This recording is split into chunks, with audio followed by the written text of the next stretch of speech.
Bonjour à tous, soyez bienvenus à notre paroisse invisible, traçant selon le signe de la croix, car c'est Dieu qui nous rassemble au nom du Père, du Fils et du Saint-Esprit. Amen. Prions pour nos frères et sœurs malades.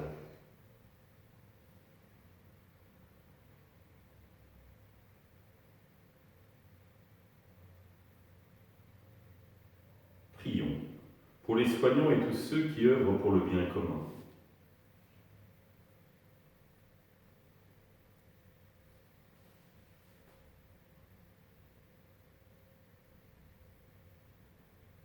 Prions pour ceux qui en angoissent la solitude, que l'Esprit Saint vienne les visiter.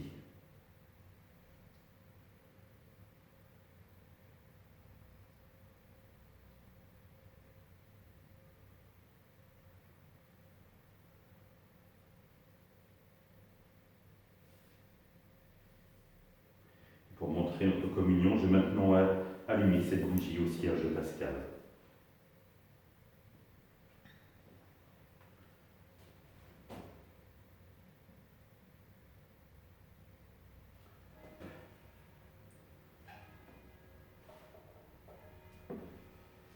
Dans l'évangile de Matthieu, écoutez une autre parabole.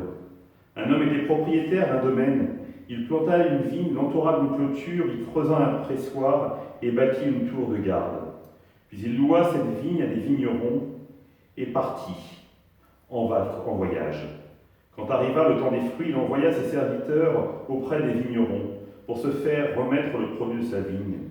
Mais les vignerons se saisirent de ses serviteurs, frappèrent l'un, tuèrent l'autre, lapidèrent le troisième. De nouveau, le propriétaire envoya d'autres serviteurs plus nombreux que les premiers, mais on les traita de la même façon. Finalement, il leur renvoya son fils, en se disant « Ils respecteront mon fils ». Mais voyant le fils, les vignerons se dirent entre eux « Voici l'héritier, venez, tuons-le, nous aurons son héritage ». Ils se saisirent de lui, le jetèrent hors de la vigne et le tuèrent.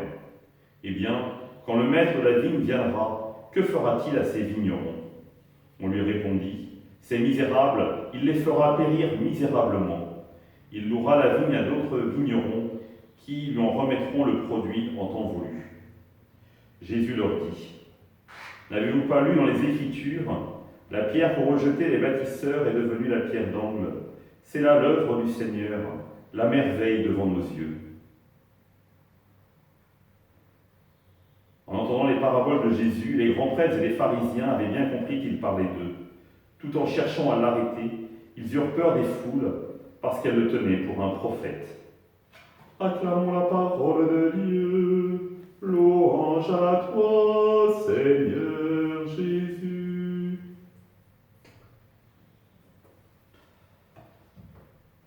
Le piège dans cette parabole, c'est de se dire « Oh, finalement, elle concerne uniquement les pharisiens. »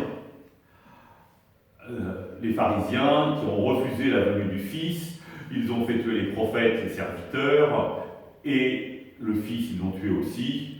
Mais nous, non, nous avons accueilli tous les serviteurs de Dieu, nous avons reconnu, nous avons honoré son Fils, nous avons fait un festin à chaque fois qu'il est venu nous visiter.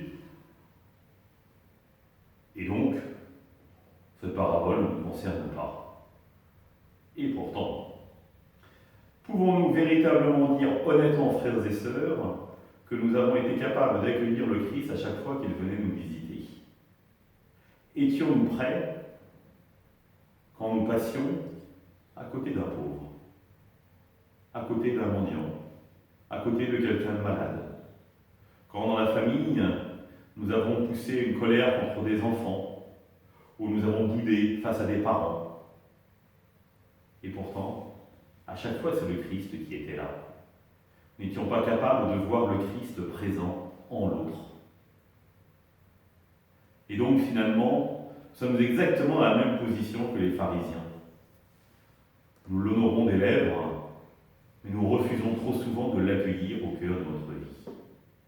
Je me rappelle une amie infirmière qui m'a dit « Ma vie professionnelle a changé lorsque j'ai compris que le Christ était présent dans le malade que j'allais visiter. » Avant, elle me disait, j'appréhendais toujours la rencontre en me disant qu'est-ce qui va se passer. Et aujourd'hui, avant de rentrer dans la chambre du malade, je frappe Et je dis, Seigneur, c'est toi que je viens visiter aujourd'hui. Et elle me dit, c'est extraordinaire, car la relation s'est complètement transformée. Et je perçois le Christ agissant au cœur du monde, alors qu'avant je ne le voyais pas.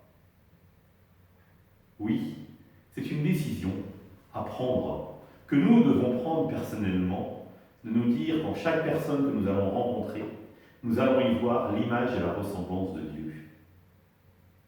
Sommes-nous prêts à faire ce passage?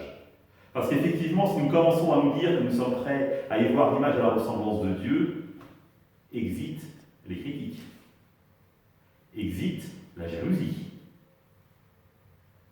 exit tout ce qui pourrait nous empêcher de vivre une relation pleine et entière avec lui, avec cette personne. C'est une belle décision que nous sommes invités à prendre, que le Christ nous invite à prendre. Rappelez-vous, la pierre qu'ont rejetée les bâtisseurs est devenue la pierre d'angle. Espérons dans notre vie que nous ne rejetions pas la pierre essentielle, qui est le Christ, qui est l'axe central de notre vie. Parce qu'autrement, notre vie partira de gringois et nous ne serons pas capables de tenir debout s'il n'est pas là présent à nos côtés. Ensemble, nous prions. Notre Père, qui es aux cieux, que ton nom soit sanctifié, que ton règne vienne, que ta volonté soit faite sur la terre comme au ciel. Donne-nous aujourd'hui notre pain de ce jour. Pardonne-nous nos offenses, comme nous pardonnons aussi à ceux qui nous ont offensés. Et ne nous laisse pas entrer en tentation, mais délivre-nous du mal. Que le Seigneur nous bénisse, qu'il nous accompagne cette journée et nous garde dans la paix, au nom du Père, du Fils et du Saint-Esprit. Amen.